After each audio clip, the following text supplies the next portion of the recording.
Welcome to Amplified, the Chesapeake Public Schools podcast.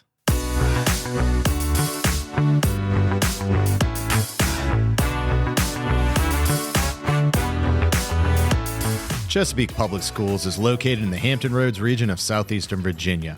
We proudly serve over 40,000 students in 45 schools and 3 centers.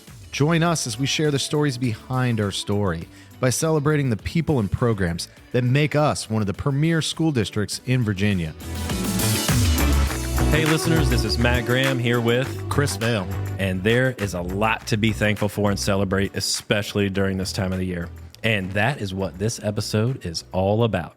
We sat down with 3 of our exceptional employees who were awarded in October as the first Power of the Peake recipients for Chesapeake Public Schools. You know, Matt, that's right. The Power of the Peake is our new employee recognition program, and it was launched in the fall of 2024 and celebrates the remarkable contributions that our employees are making daily in their schools, departments, and in the communities. Recipients of the award fall under the 3 categories: teach, support, and lead. And anyone in the community can nominate one of our employees simply by visiting our website and filling out a short form.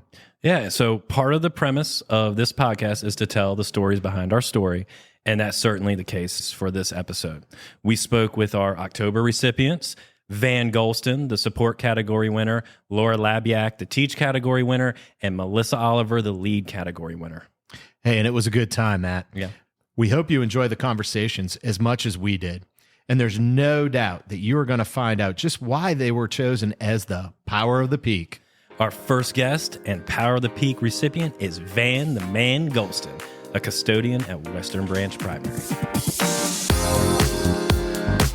Welcome to the podcast, Van. Thank you. What was it like when you received that award? Well, that day, it was a big surprise. You know, they called me on the microphone. When I came out, they were like, surprise. And I was like, what is this? And everybody was around and gave me the reward and everything. I was shocked. I was surprised. What's the best part about your job at Western Branch Primary? Helping people, helping the teachers, the kids. They really motivate me to do more, you know, for the school, because I like to see their little smiling faces, and they always coming to me, Mr. Van, thank you for keeping our building clean. Thank you for this and thank you for that. And the teachers, they really always, Mr. Van, you always working. You really do a good job. I'm always helping the teachers with a big load or whatever when they come in. I greet them first thing in the morning because I'm the first one there. I open up the building. I'm always smiling. I'm always telling them good morning. I always say, all right, let's do what we got to do. And they laugh and this and that. It's like a family. So what sort of impact do you see that you're having? The kindness and the smiles and everything, that when I walk up and down the hall and see the teachers and the principal, they are so glad to see me, and I'm so glad to see them. It really make my job worthwhile. Well, you never realize the impact, you know, that you have on people, especially when you are motivated to come to work and hard days work. You never realize the impact that you have on people. Can you share an experience or a memorable moment in your position that you've had so far? Well, one moment was the water fountain bust open and the water started coming out all in the floor and everything. And when I looked up, all the teachers, they was trying to get the water up fast as the water was coming out, you know, with paper towels and everything. And I was like, oh, they even trying to help me out. But once I got the right equipment to get the water up, I went and found the way to cut the water off. It just made me realize that the teachers and everybody else, the way they pitched in to try to get the water up, that it really helped me a whole lot. That they really care too, just like I do. Has there been someone that has made an impact in your life that has helped you for this role in this position? Well, my wife, she worked for Chesapeake, driving the school bus for 26 years. And she would get up every morning. I never seen her miss a day out of work the whole time she was there. So she really motivated me. So it sounds like you really have that team atmosphere or that family atmosphere over there at Western Branch Primary. Oh, yeah. So proud to be a Bruin, right? There you go. Yeah. You actually, in my opinion, have one of the most important jobs in a school, right? Because what you do helps with the culture, the environment, providing that safe environment, and so that students, staff take pride in their school. Is the hard work that you put in when you get there and you open up that building, you make sure that building looks clean, it's safe for the students, and they can be proud to be a Bruin day in, day out. So from all of us at Chesapeake Public Schools, we appreciate the hard work you do, because not one single day is like another. Yeah. You know, you definitely run into those difficult ones that can seem long and never-ending problems, right? Constantly trying. And then you have a different day, right, where you're able to help out, and then you see your family, your team come and assist you. So we thank you for everything you're doing. Yeah. Okay. Let's say somebody wants to be a custodian with Chesapeake Public Schools. What would you tell them? Have a positive attitude and work hard, and everything will work out for you. We're happy that you're here with Chesapeake Public Schools, and the Bruins are fortunate to have you as their custodian. Any shout out you want to give to your Bruins? Go Bruins. Way to go. All right. Thank you, Van the Man Gholston. Okay. All right. Thank you. Our next guest and recipient of the Power of the Peak is Laura Labyak, an instructional specialist at Indian River Middle. Thank you for being on the podcast. Thanks for asking me. Can you go ahead and share a little bit about how you got here with Chesapeake Public Schools? I started 35 years ago at Chesapeake Public Schools. I was hired right out of Longwood College. I was an elementary teacher. I was part of the career commitment program. So Chesapeake recruited me and took me around to the schools, and I signed a contract and have been here and been happy ever since. So I started elementary, and then I taught 8 years at Western Branch Intermediate, and I went to Crestwood Middle as a reading specialist. Was there 17 years and went to Oscar Smith Middle School as the instructional specialist. Spent some time there, and then COVID hit.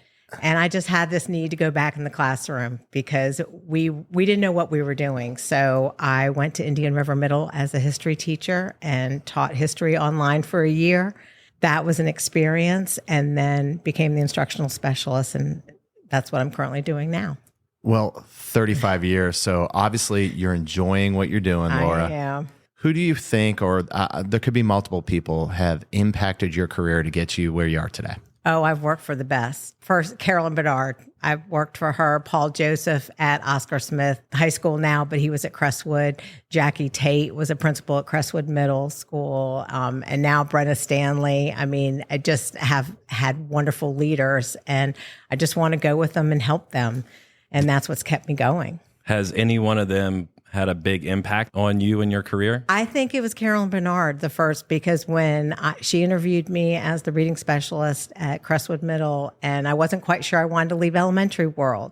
And I met Carolyn, and she was so dynamic, and I knew I had to work for her. And I knew I had to help her navigate having a reading specialist in the middle school. So that was it. And she taught me about doing what's best for kids, what's best for faculty. She got me to coach. She got me to be a sponsor of clubs. And it hasn't stopped since. She has a way of getting everyone involved in does. different things. Well, she's touched everybody's life in the studio right now. Yeah. But, you know, with your current role or past roles, what's the thing you enjoy most about your job? I think it's the involvement with the kids, of course, because I can see them in the classroom learning, and then I see them outside the classroom. So it's coaching, it's sponsoring the Honor Society, it's doing SCA. And this year I took on a role that I was not expecting. Now I'm a PTA treasurer. So because we're starting our PTA at Indian River Middle School. We haven't had one in over 7 years. So Mrs. Stanley has got that going. So now I'm working with kids and their parents through the PTSA. So that's been a new thing. I think part of getting that power of the peak is you've always stepped up, right? And filled that role that's needed in the school. Mm-hmm. So I heard a rumor. Are we helping out as athletic director now too? We are. Yes, I am. Because I don't have the energy and time to coach, but I want to be a part of athletics. So we have part-time athletic directors in the middle school, so I serve as that. So I can set up a football field now. I'm really good at lining softball fields, but I haven't had to do that this year. But yes. That's great. Now, when you got the Power of the Peak award, what was that like when you received it? I was stunned because I'm always on the other end of playing surprises on employees. So I had just arranged the Literacy Teacher of the Year surprise and the Teacher of the Year surprise, and we do Employee of the Month surprises. So I'm always on that end. So when it happened to me, I was flabbergasted, and I was in a classroom and working with kids, and it was Halloween. I had a witch's hat on my head, and someone asked if they could borrow it.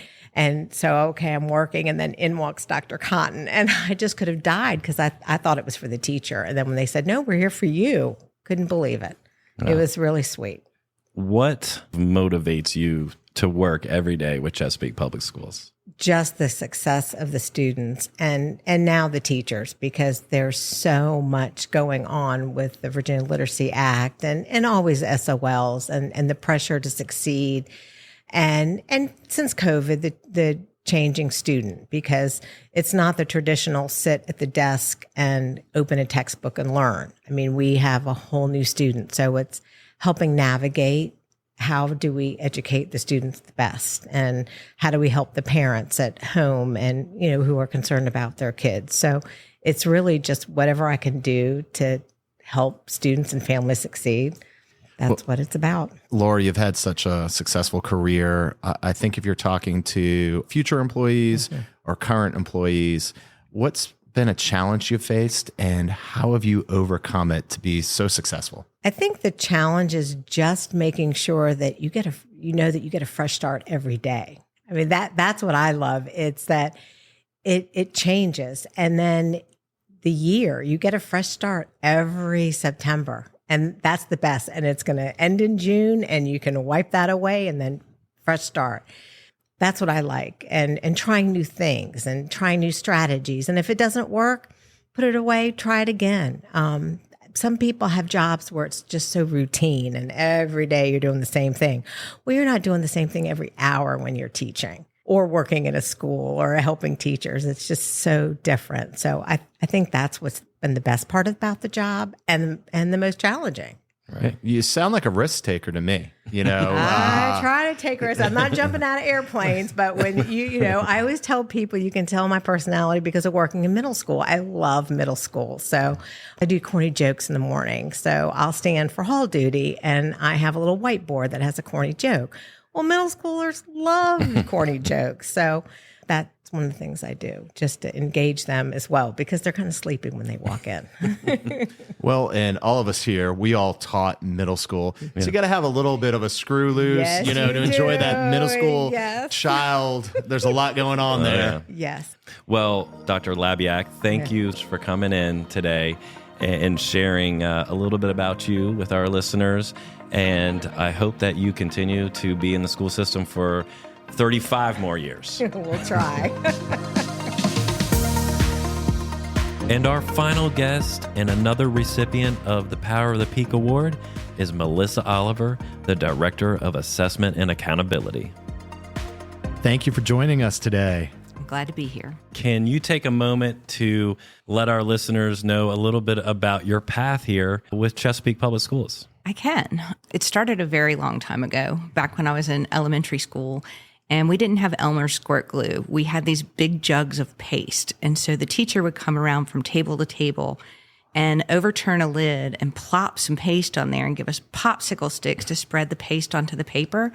And I had this craving to be the person who passed out the paste. So that is what started me in education. I got to pass out the paste. And then when you get to high school, I think people have different ideas for your career paths. We took the career aptitude test, and all my counselors and all my teachers were like, you need to do math and science. You need to do math and science. So I went to the University of Virginia School of Engineering, and it was 1985. I was the only female in any of my classes.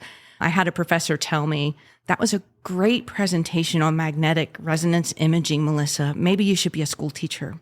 And then I had another professor tell me that Mr. Jefferson never intended heels to be walking this lawn. And in my freshman engineering project group, it was 5 guys and me, and the guys wouldn't tell me when they were meeting to do the project. They did it and gave it to me to type at the end. So engineering, and I'm not going to kid you, it was really hard coursework too. At the same time, UVA started the 5-year education program. So I joined that and was their inaugural class graduating from there. Got some great opportunities there. Charlie Jubilee and Nancy Park from Chesapeake came up there to Charlottesville for a part of the career commitment program and interviewed me. And I can remember when I walked in, they were obviously very thrilled that I was from Chesapeake because they thought, maybe she'll come, maybe she'll stay, which I did, 35 years now. But during the interview, I also remember Mr. Jubilee asking me about had I taken the national teacher exam because I was a year from graduating. And I told him I had, and I didn't really remember my sub scores, but I did remember that the lowest one was the 97th percentile, but I'd gotten a letter that morning from ETS, Educational Testing Services, saying that their answer key was wrong and I was going to get 2 more points. And his eyes got bigger and his jaw kind of lowered a little. And I figured I kind of had the job then. And sure enough, I did. I got the job. Happened to be in his daughter's school, in his daughter's grade level, and in his daughter's classroom that year. Wow. And she now works for Chesapeake Public Schools as well. So that was kind of fun. And my next job was working with Nancy Park, who was the other person in the interview. So I taught middle school math and science for a while. I taught at Crestwood Middle and Hickory Middle when that opened, Greenbrier Middle when that opened, and then I came to school administration building, and I've been here 20 years. I did school improvement planning and program evaluation, which was definitely my passion project. I was able to help schools get the data that they needed and identify their improvement needs and help our schools improve. And then I came to assessment and accountability about 4 years ago and became the director about 2 years ago. What a story and a journey right there. That was a long-winded answer. But you and a few of the other guests that we've had on here, it just, like when you mentioned Nancy Park and some of these other people, it's really that family that it keeps coming up throughout these stories. Well, and then the passion, you can feel the passion that you have for your work. Yeah. And to still be here for 35 years, it says a lot to your commitment to education for Chesapeake Public Schools. Right. Thank you. You've been with us for 35 years. What keeps you coming to work every single day? I have always felt that I had a pretty privileged upbringing and I had a lot of fantastic educational experiences. And I feel like everyone has the right to those educational experiences. And I made it my mission to ensure that people from all walks of life and all situations could have the types of experiences I had. And in the classroom, it was very easy to do that because I had direct interaction with the students. In my current role, I do that by supporting our principals. I try to give them what they need, when they need it, how they need it, in a format that's easily digestible so that they can spend their time supporting the teachers that are impacting lives. Well, I think they're feeling that impact because they're the ones who put you up for Power of the Peak. So keep doing what you're doing, Dr. Oliver. It's amazing. But for you to get to the position you're in, who has had the biggest impact on you in your career? The biggest impact on my career trajectory was Rick West. He interviewed me in 1996 to go to Hickory Middle School when we were first opening the middle school there. And he's always had a keen eye for knowing the whole person. He knows your strengths. He knows your weaknesses. He knows what drives you. And he's very empowering. He puts you in positions to be able to excel. And from the day I met him at that interview, I followed him everywhere he went. We opened Hickory Middle that year. We opened Greenbrier Middle together. And then when he retired, I came to SAB. And Greenbrier Middle is celebrating their 25th anniversary this year. That makes me really old. No, not at all. Not at all. And Mayor West just won re-election. Yeah. For the city of Chesapeake. And I think those people skills and understanding of people and what makes a team tick that he had here in Chesapeake is also making him highly successful in the larger scheme of things for our community. If there was a moment that you were like, man, that's another reason I'm here every day, what would that be? I'll try to get through this story, but it was my first year of teaching and we were decorating for Christmas. So we were putting up the Christmas tree in my classroom and one of my girls in my class stayed after to decorate with me. And she was so enthralled by it. It was my grandmother's old tree. It was like old glass ornaments. but she was just holding them and admiring them, how beautiful they were. I had given them a pencil that said, "Merry Christmas from Miss Smith." And she's like, "I'm never going to sharpen it." And then she told me that it was going to be her best Christmas ever because her mom told her she was going to go to bed full. Yep. And some of those, those are the situations that I don't think the public, hears about, that our teachers deal with, those social issues that are coming in, what's going on at home. And before you can get to that curriculum, it's building that relationship with that child. And for that student to come out and say that to you, that's a whole lot of trust. So there are a lot of times, I think, as a classroom teacher, particularly in some of the areas of our city, where you can truly change lives, and it's very meaningful. Going back to the award, how did that feel when you received it? So I think it felt really good, particularly because it was from the people I serve. It wasn't something that was designated from the top down. It was something from the people who I'm here to serve. And so that was very affirming that maybe I am doing what they need and helping them in ways that are valuable to them. Well, and it shows you the large role you play now. You might not be in the classroom impacting that individual child, but the work you do now with the data, putting that in the principal's hands, working with them, impacts more than one child. It impacts those 40,000 students that we have in Chesapeake Public Schools. And I think I've reminded myself of that a lot throughout my career, because at first you see the direct impact you have on 25 kids. And as you move positions in the school division, you may not have that direct impact, but you can impact. I genuinely feel like in my role in school improvement planning and program evaluation, I had a smaller but positive impact on 40,000 kids. And now I have impact on testing and helping principals. So I really value my ability to help principals get kids through those tests. I hope our listeners know that the power of the Peake recipients, the power that they have in our community, whether you're in SAB, whether you're the custodian, or whether you're teaching there in the classroom, the positive effect that you have had and our other recipients have had is through the roof. I mean, it's a great thing. So congratulations again. Thank you. We hope you enjoyed the stories behind our story on this episode of Amplify, the Chesapeake Public Schools podcast. Feel free to visit us at cpschools.com/amplified for any questions or comments, and make sure to follow us wherever you get your podcast.